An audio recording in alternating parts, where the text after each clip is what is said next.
Alright, so we got our Nitto NT01s mounted up on these wheels here. This rim is a 15x8 with a 20mm offset. These tires are a 225/45Z15. So we're ready to mount these on the car today, but only after we take care of these. And these are lowering springs. We bought them for like 20 bucks, and they can't be any worse than the 30-year-old springs that are on there right now.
Alright, this is our McPherson setup here.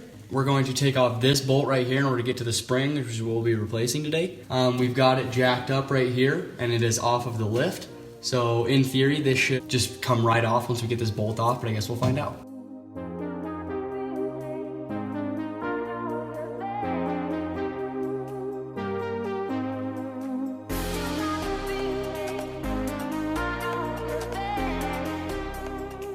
Alright, so the old springs did have a hard time coming off, so we actually just cut them. This is about the height that it was before, and this is the new spring. We don't know much about the springs, but we're going to assume that it's about a 3-inch drop from the original suspension, which is exactly what we need because the wheel fitment's like really far off right now. So we're hoping that this is going to drop it at least 3 inches.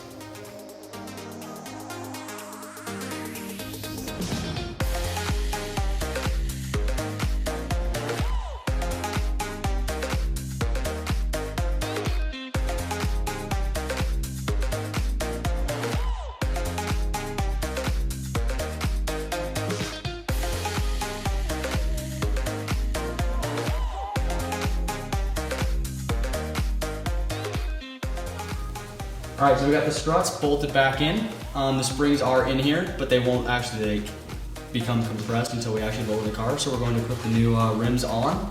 And then once we do that, we're going to lower it and then start on the front.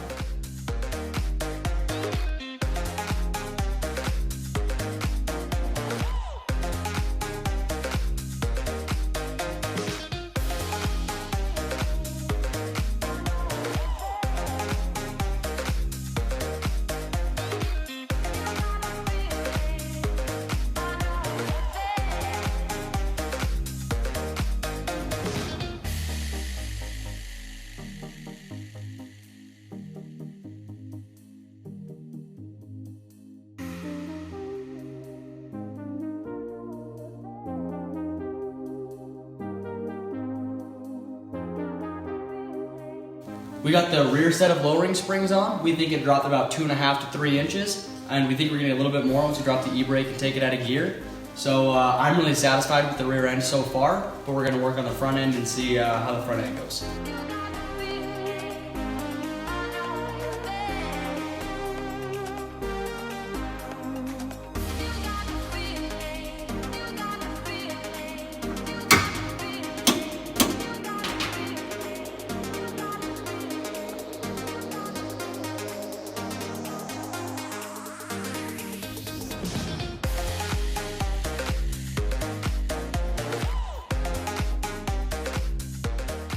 All right, so we got the assembly off the front end of the car, off of both the right and left. These springs will be replaced by these. We do have this right now, but we don't know if we're going to be cutting it or not. We may just be able to compress the springs with this and then replace them. But if anything, we can cut them, which is what we did in the rear. So I guess we'll find out. So we're too lazy to figure out how the spring compressor works, so we are just gonna cut them. And then there's a bolt on the inside that is a 19 that we can get this top part off, so we can slide these springs and this part on, and then we can reassemble that, and then we can probably reinstall it on the car.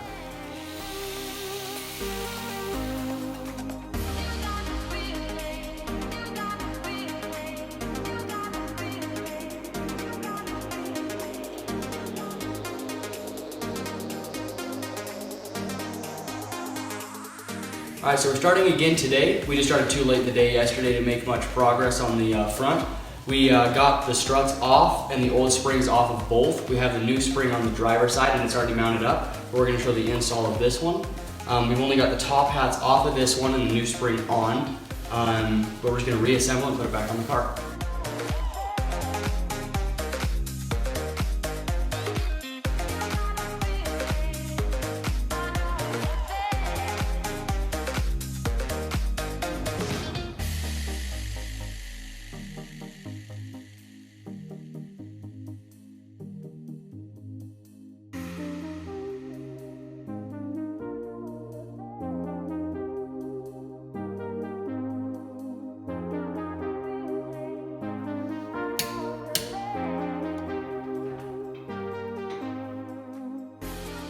So we got the rims, tires, and lowering springs all in the car. I'm actually really satisfied with the way that it looks right now.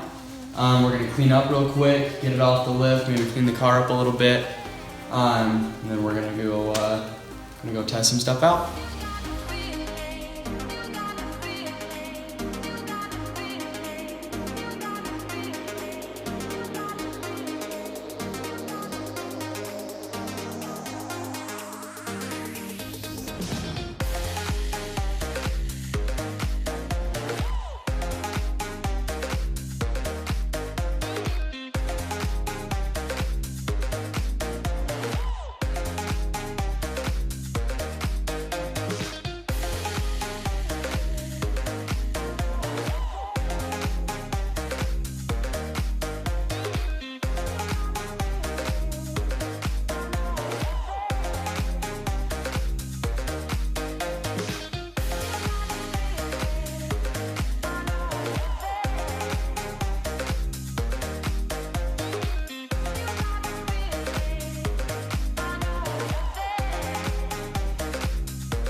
Alright, so we got the rims, tires, and lowering springs on the car. It's another good step in the car's build.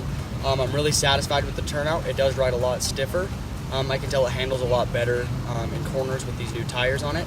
I'm really satisfied with it so far, so until next time.